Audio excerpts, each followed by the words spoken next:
Segons l'Acadèmia Valenciana de la Llengua, foc és l'emissió de llum i d'energia tèrmica produïda per la combustió d'un cos o un conjunt de matèries en combustió, amb despreniment de calor i de llum.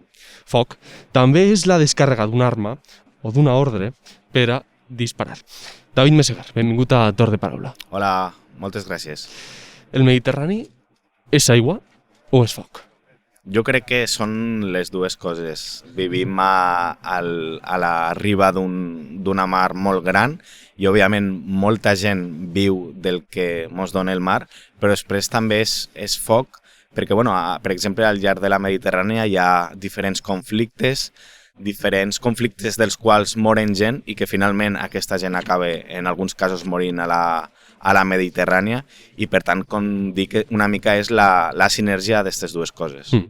David Meseguer és periodista i doctor en comunicació social. En l'última dècada ha cobert conflictes a Orient Mitjà i el nord d'Àfrica, ha informat de les guerres de Síria, Líbia i Iraq i del conflicte també del Sàhara Occidental i, a més, s'ha posat èmfasi especial a explicar el conflicte kurd.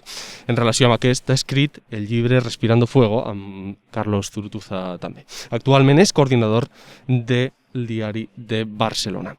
David, ens trobem al castell de Peníscola, precisament a la vora del mar Mediterrani, com parlàvem, però prop del lloc on estem, de la mateixa mar, hi ha punts en contínua tensió. Per què creus que és un punt de conflicte el Mediterrani? El Mediterrani pensem que tenim tota la costa europea, però després tenim la costa dels Balcans, on als anys 90 van haver-hi conflictes. Després tenim països com Turquia, com el Líban, com Israel, com Palestina, tota la zona del nord d'Àfrica, amb Líbia, amb Tunísia, etc., que són punts calents, no? Per exemple, quan van esclatar les revoltes àrabs fa 10 anys, van haver-hi molts conflictes, molta gent, aquestes revoltes van derivar en guerres civils i molta gent va fugir, molts refugiats que avui en dia encara intenten arribar en Europa i que de vegades paguen en la seva vida. Per tant, podríem dir que el mar Mediterrani és un mar de contrastos. Hem parlat de que has cobert conflictes armats. Com és la cobertura com a periodista, David?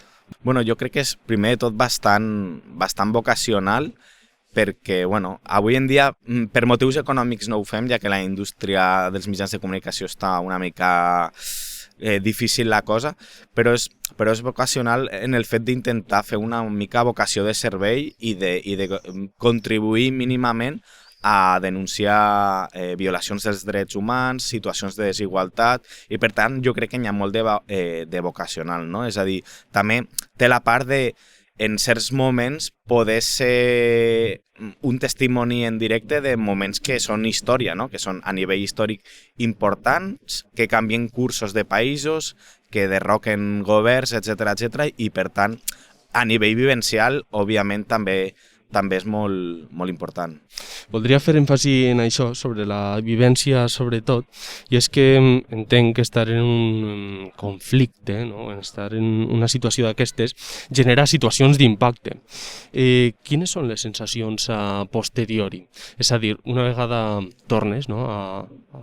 Ací, a la teva casa, però clar, la gent que has conegut, la gent que està vivint això es queda. Com són les sensacions d'un periodista?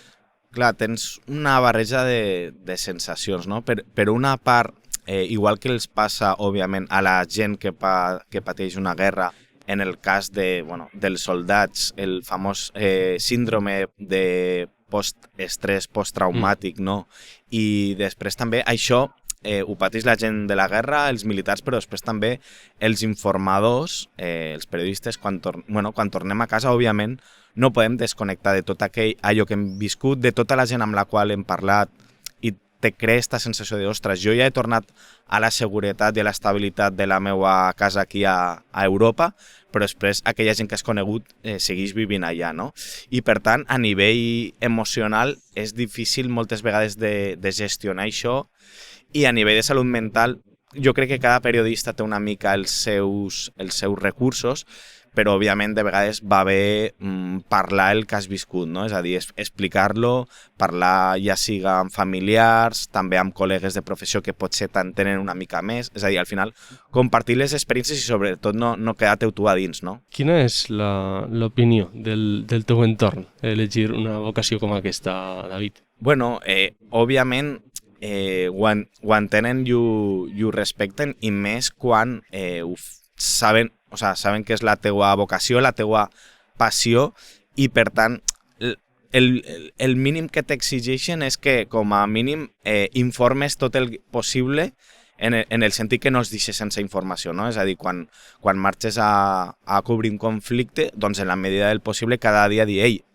no costa res enviar un mail, un WhatsApp, una trucada de dir, ei, estic bé, tranquils, demà tornaré a escriure, perquè nosaltres, els que ens dediquem a cobrir conflictes armats, sabem que realment qui ho passa més... És a dir, tu estàs sobre el terreny, però qui ho passa malament és qui es queda, no? I per tant, com dic, no costa res mantenir aquest fil de connexió d'informació amb els familiars, no? Per tancar aquest bloc, David, jo també sóc periodista, tots hem tingut companys i companyes a la carrera, no? Que la seva aspiració, no? El seu somni és ser periodista és el mal nom, no? Periodista de guerra, està molt mal dit, ho sé, però cobrir conflictes, no? En definitiva. La qüestió és, quina creus que és la qualitat que ha de tenir un periodista d'aquesta, al final, garantia, no? I sobretot valentia. Jo crec que no s'ha de mitificar la figura, no? I al final jo crec que avui en dia tan important és fer periodisme aquí a casa nostra sobre una desigualtat social, que després també a d'altres països que pateixen una guerra doncs denunciar si hi ha violacions dels drets humans, massacres, etc. Per tant, el periodisme és necessari a tot arreu com a vocació de funció de servei públic, no?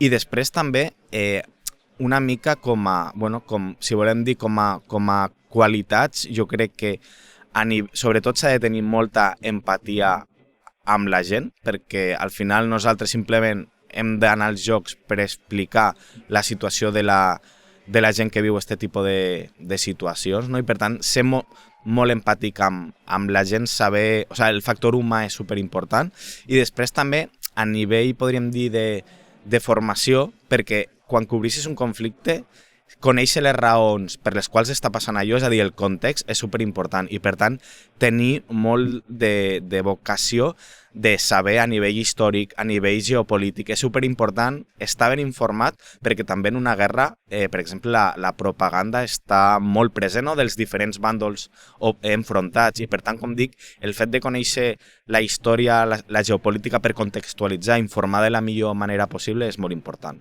Es pot informar de forma segura en un conflicte armat?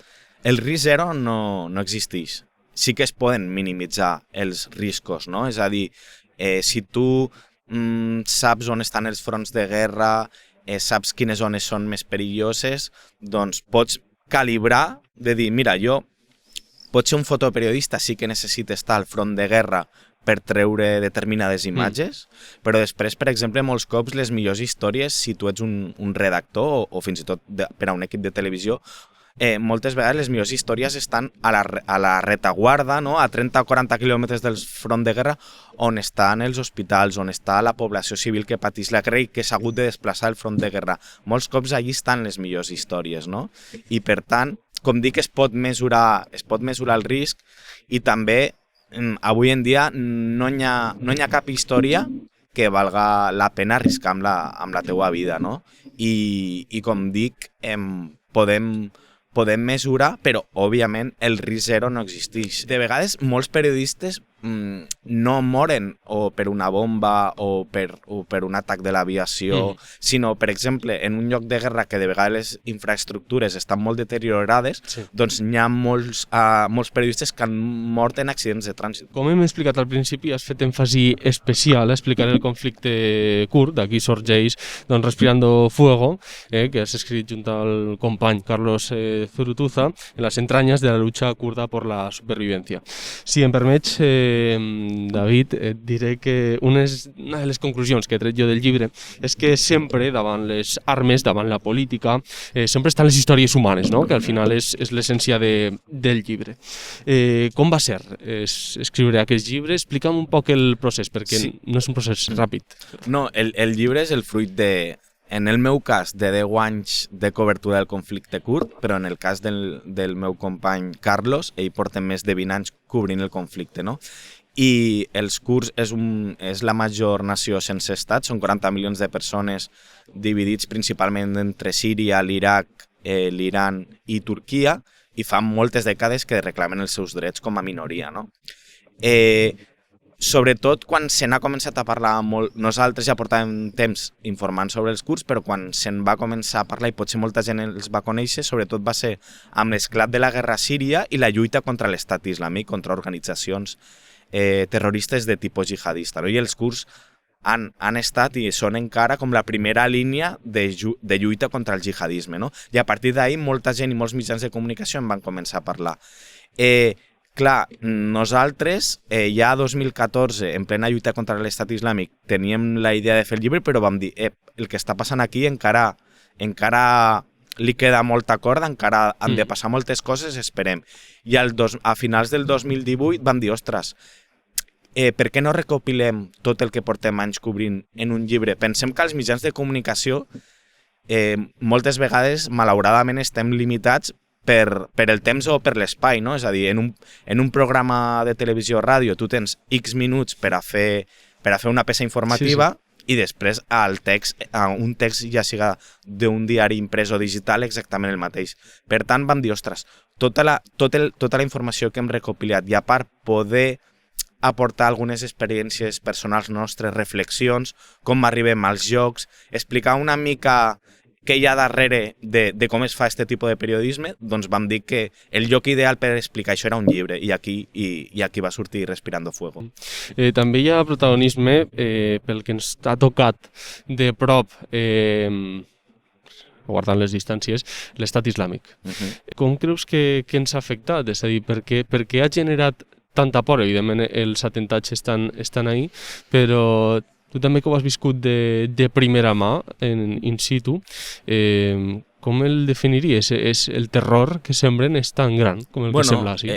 A veure, pensem que Estat Islàmic, que encara està actiu, perquè hi ha determinades zones a l'Iraq i a Síria, zones desèrtiques on encara hi ha cèl·lules que estan actives. Estat Islàmic, sobretot, pensem que el 90 i pico de gent que ha matat són àrabs i musulmans de la regió, no? El que passa que, òbviament, aquí, en atentats com el de París, com el de Barcelona, com el de Niça, doncs, òbviament, ens ha afectat directament i òbviament, són atacs brutals, no?, per la metodologia que han utilitzat. També, jo crec que a nivell psicològic, Estat Islàmic, per exemple, respecte a una altra organització terrorista de característiques similars, que seria Al-Qaeda, el canvi a l'estat islàmic va ser l'aparell propagandístic, és a dir, com explicava les seves accions de terror, no? Pensem tant en atacs terroristes amb cotxes bomba, com quan va començar a executar a diferents periodistes occidentals, no? És a dir, i com ho difonia a través de les xarxes. Jo crec que, malauradament, Estat Islàmic va ser molt bo en com difondre el missatge en favor de la seva causa terrorista, no? David, ens trobem la situació geopolítica més complicada de la història? Bueno, jo no sé si més complicada, perquè històricament sempre han hi hagut molts conflictes i guerres. Òbviament, durant la Primera Guerra Mundial, la Segona Guerra Mundial van morir milions de persones, però sí que ens trobem, jo crec que en un moment de canvi.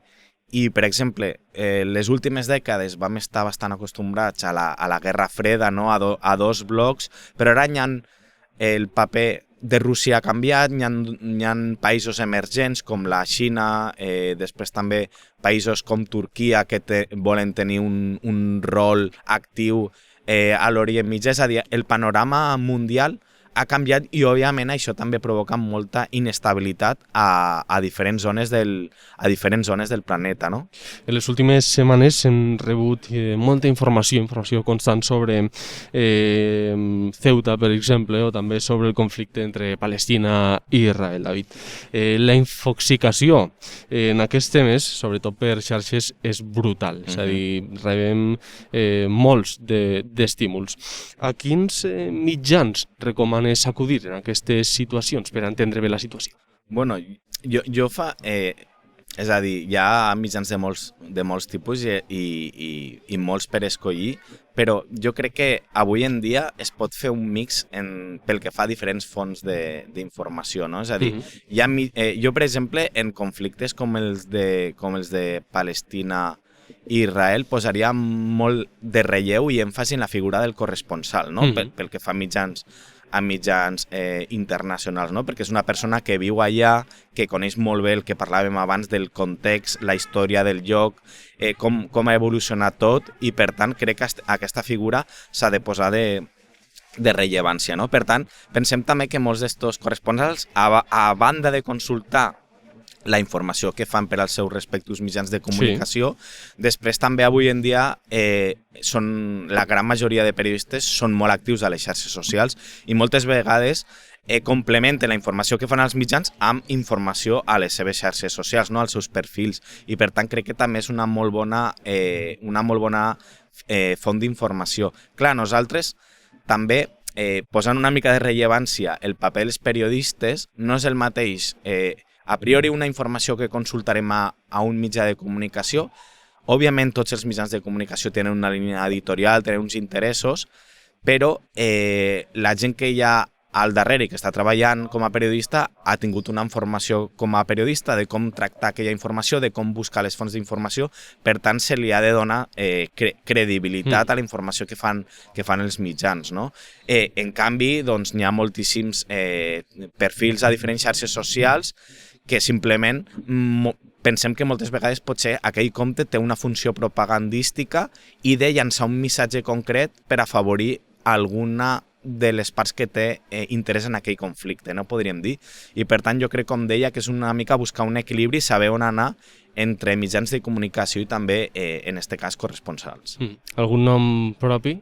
No, jo crec, per exemple, que en el cas del conflicte entre Palestina i Israel, tenim molts bons periodistes espanyols allà, tenim a Miquel Ayestarán, tenim a Cristina Sánchez de Radio Nacional, a Beatriz Lecumberri, a Eugenio Gascón, és a dir, hi ha gent molt bona, i després també, per exemple, a Orient Mitjà tenim a Txell Feixa, que és la periodista de TV3, també a Natàlia Sancha per al País, és a dir, hi ha gent molt bona que informa amb molt de rigor d'esta zona tan complicada. David, per últim, quina petjada t'agradaria deixar com a periodista? No, a mi, sobretot, avui en dia som conscients els periodistes que ho tenim, és a dir, ho tenim difícil en el sentit de poder canviar les coses, perquè nosaltres almenys donar testimoni de que allò que va passar es va explicar. Després, òbviament, són els governs els que han de prendre decisions i provocar canvis a millor, òbviament. I per tant, com a mínim, que mai se puga dir que per explicar una situació concreta no hi havia testimonis, no? I en aquest sentit tindre una mica la consciència tranquil·la d'almenys haver intentat fer la teua feina el millor possible. Has dit decisions, has de prendre una ara, i és elegir la paraula que determinarà la pròxima entrevista, David, així que quan vulgues, extrau el paperet, exacte, i veurem quina és la paraula. Mira, és terra. Terra. Doncs en torn d'aquesta paraula versarà el pròxim programa i et preguntaré, David, la pròxima terra que t'agradaria visitar per cobrir alguna informació, quina és? Bueno, ara que ha estat una mica més complicat viatjar a causa de la pandèmia, sí. A mi és que l'Orient Mitjà i en aquest cas el conflicte kurd em segueix interessant moltíssim, i per tant jo crec que a nivell de cobertura periodística el proper viatge tornarà a ser a terra kurda, al Kurdistan. Doncs David Meseguer, moltes gràcies per estar així al torn de paraula.